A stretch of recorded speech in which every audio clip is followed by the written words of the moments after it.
Tottenham Hotspur untuk musim 2022-2023 merupakan musim yang mengecewakan untuk mereka. Yang mana dalam Premier League, mereka mengakhiri dengan kedudukan tempat ke-8 sahaja. Seterusnya, mereka tak layaklah ke mana-mana kejohanan Eropah untuk musim seterusnya. Padahal, musim sebelum ni, mereka beraksi cemerlang berada di top 4 dan layak ke Champions League. Jadi, apakah masalah untuk Spurs pada musim kali ini? Jom kita sembang.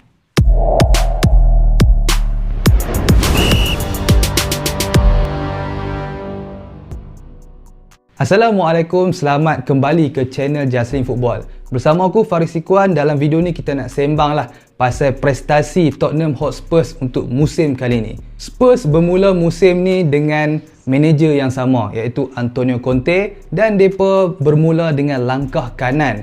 Mereka menang first game lawan Southampton 4-1 dan seterusnya berjumpa dengan Chelsea yang pada waktu tu Chelsea masih kuat di bawah kendalian Thomas Tuchel, berjaya mengikat Chelsea 2-2 dan berakhir perlawanan tu dengan satu tragedi bersalam-salaman dengan Thomas Tuchel tu.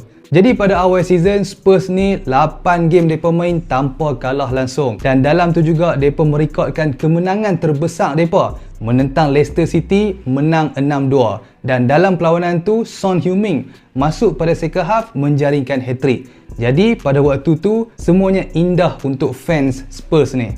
Sehinggalah mereka jumpa dengan Arsenal The Great. Pada waktu tu masih The Great lah. Mereka kalah 3-1 di Emirates Stadium. Sehingga sebelumnya World Cup, mereka jumpa dengan big club yang lain, Newcastle, Manchester United dan juga Liverpool. Ketiga-tiga ni mereka kalah.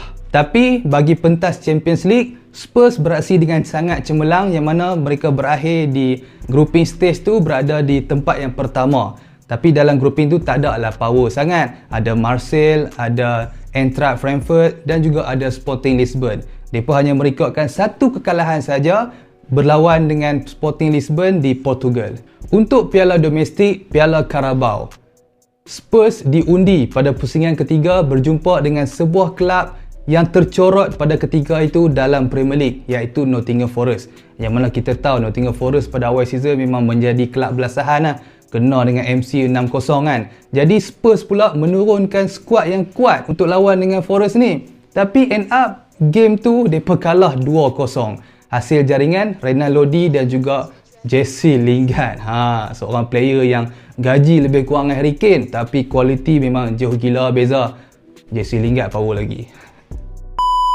Masuk tahun 2023, Spurs dah tunjuk dah mereka punya muka sebenar, yang mana mereka memperagakan persembahan yang berbolak-balik. Pada tahun baru, mereka kalah dengan Aston Villa 2-0, tapi next game mereka bantai Crystal Palace 4-0. Lawan dengan big club tadi, mereka kalah. Tapi bila jumpa dengan Champions Premier League MC, mereka boleh menang. So, benda-benda macam tu yang terjadi membuatkan fans Spurs sendiri pun pening. Macam mana sebenarnya prestasi Spurs ni? Memang tak konsisten. Bertambah peninglah fans Spurs ni apabila mereka mendapat berita yang Antonio Conte terpaksa balik ke Itali untuk menjalani pembedahan mengenai masalah kesihatan dia. Jadi buat sementara waktu tu, Spurs dikendalikan oleh asisten dia, Cristian Stellini. Tugas pertama Stellini ni pun bukan mudah.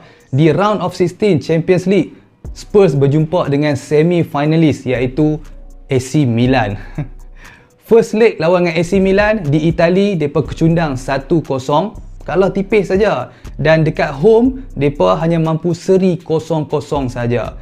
Bermakna Spurs tersingkir daripada Champions League. Punyalah teruk Spurs di bawah bimbingan Stellini ni sampai ke FA Cup yang mana Spurs dah layak dah di peringkat kelima. Dia boleh kalah dengan sebuah kelab di Liga bawahan iaitu Sheffield United.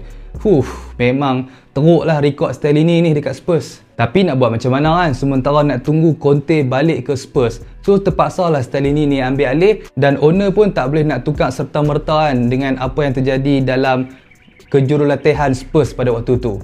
Tapi sehinggalah pada 26 Mac, selepas Spurs seri 3 sama dengan Southampton, yang mana first game mereka boleh tibai 4-1 tu kan, Conte ada buat keluar kenyataan yang mengatakan, dia kata player-player Spurs ni dah tak macam season lepas dah. Mereka ni bermain tak ada langsung semangat berpasukan tu.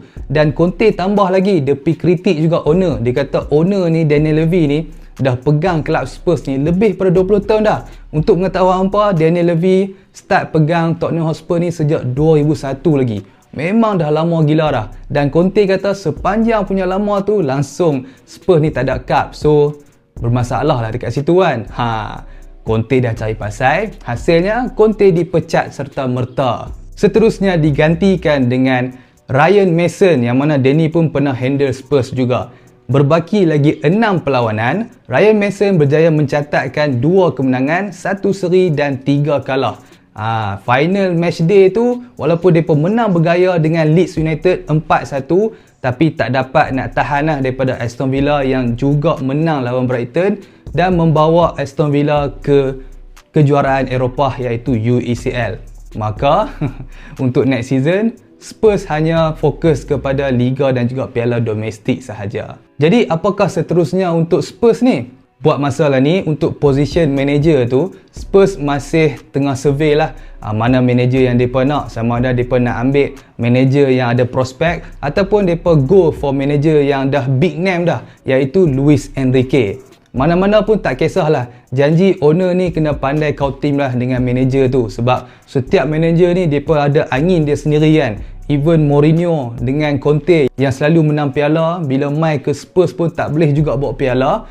So masalah dia sebenarnya bukan terhadap coach, bukan terhadap player. Player Harry Kane, Son tu dah bagus dah. Tapi masalah owner dan pengurusan lah.